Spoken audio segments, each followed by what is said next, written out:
Hello everyone. So first of all, excuse my voice. I am still recovering from a cold, so my voice is a little bit croaky, but I have a book haul to show you today.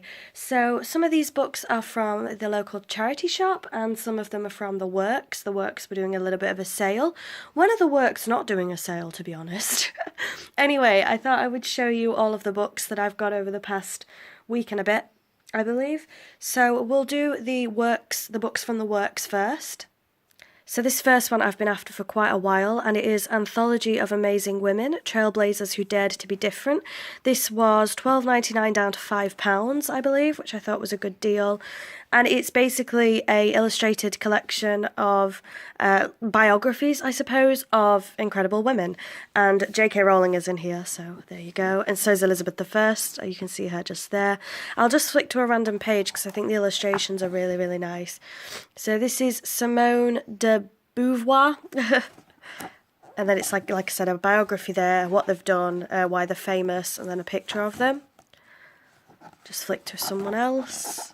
Nora Ephron. I actually know who that is. There we go. And I thought this book was a good idea to buy because being a woman myself, it would be nice to know about some women in history and what they've done and things like that. So I thought it was a really good book to grab. Next up, this was $12.99 down to £4, and it's Secret Societies and Creepy Cults, the story of secret orders through the ages by Jonathan J. Moore. I just thought this sounded pretty damn fascinating. So if you want to read the blurb, you can go ahead because it's actually really interesting in itself, but it's just about cults and societies and organisations. So I haven't read it yet, obviously, but I've had a little flick through. And I've seen about Charles Manson and the Manson family, which I do know a bit about, because things like that do interest me. And it's about like death cults and vampire cults, and there was Devil's Gate, and as you can see the Kool-Aid there. I can't remember that one. Is it Jonestown? The mass suicides and things like that. It's just a really, really interesting thing. I don't want to join a cult by any stretch of the imagination, as you can see, the all-seeing eye there. I don't want to join a cult or anything like that. I just think that it's a really, really interesting thing to read about. Like I've said before, I love reading about occult and creepy things just because I think there's some of the most interesting stories out there. It's just sad, unfortunately, that everything in this book genuinely happened, which, or possibly happened, as it's a secret society. You'll never know the truth, will you? But yeah, I just thought a really, really interesting read, and I'm really going to enjoy this one. And the last book from the Works is technically not a book, but a strategy guide, and it is Batman Arkham Knight by Brady Games, the signature series guide. I do collect strategy guides. I don't have that many, but I do collect a few. I have a few. And this was down to £2, which I thought was fantastic, because I've been after it for a while, but the price on eBay can get quite expensive. So I don't want to flick through this too much in case you haven't played Arkham Knight, but a strategy guide book is typically about the locations, a step-by-step guide on how to do some of the missions, things like that. So it's really, really interesting if you are into your video games, which I am. And I literally just finished Batman Arkham Knight. I've still got a few side quests and add-ons to do, but I've finished the main story. So I thought this would be a very, very interesting, very quick read. And now we have 5 books from the local charity shop. So the first one was in the children's section, and it is a Penguin Classics, and it is The Witch's Daughter by Nina Bolden. I've never heard anything about this, never heard of this book before, but it sounded really, really interesting. So I'll read you the blurb. It says, Perdita is very lonely in her tumble-down house by the loch. An orphan said to be the daughter of a witch, she never goes to school and has no friends. But then strangers begin to arrive on the island. First the mysterious Mr. Jones, then Tim and his blind servant Janie. Before long, Perdita is at the centre of a great adventure involving hidden treasure, a mysterious secret, and the first real friendship of her life. So opening it up to a random page, the writing is quite an adequate size, actually. It's not going to take me too long to get through this.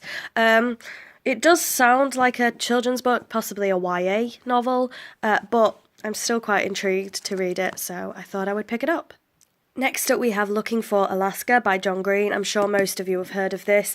I do enjoy John Green's writing style, to be honest. I've never ever really looked into John Green or any of his YouTube videos or anything like that.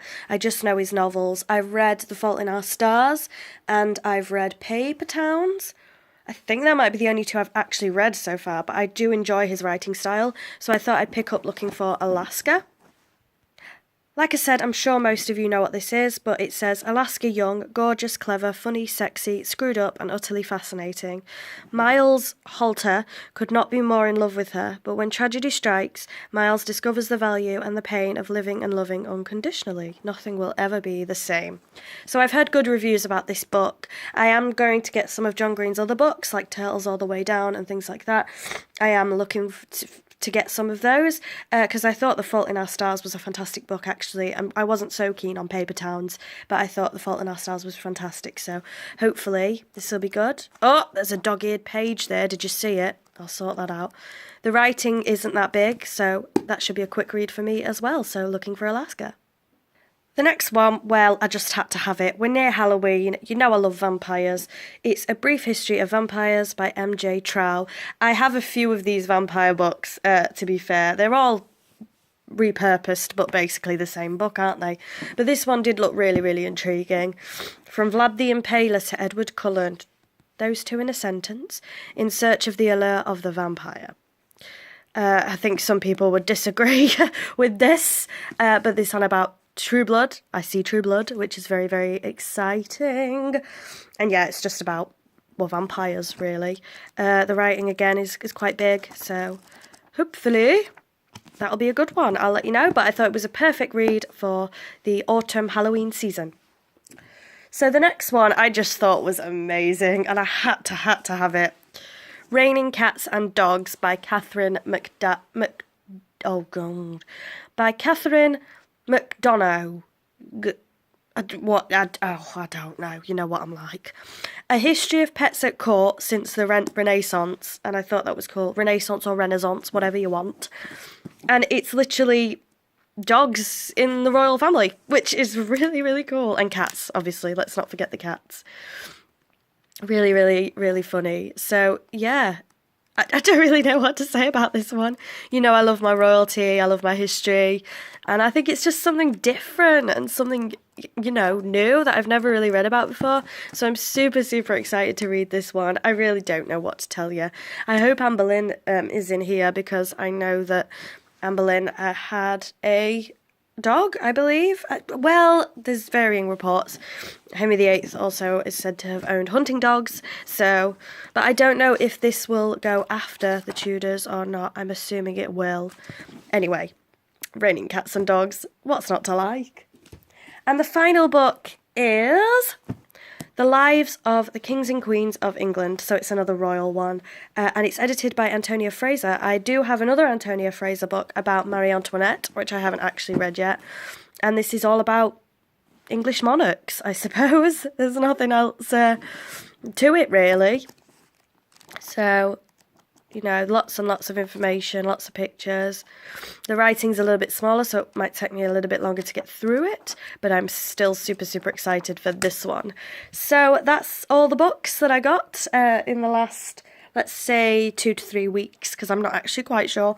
And I just thought I'd do a mini book haul for you. So thank you so much for watching. Please don't forget to like, comment, and subscribe if you like this kind of thing, and I'll see you all soon. Bye-bye.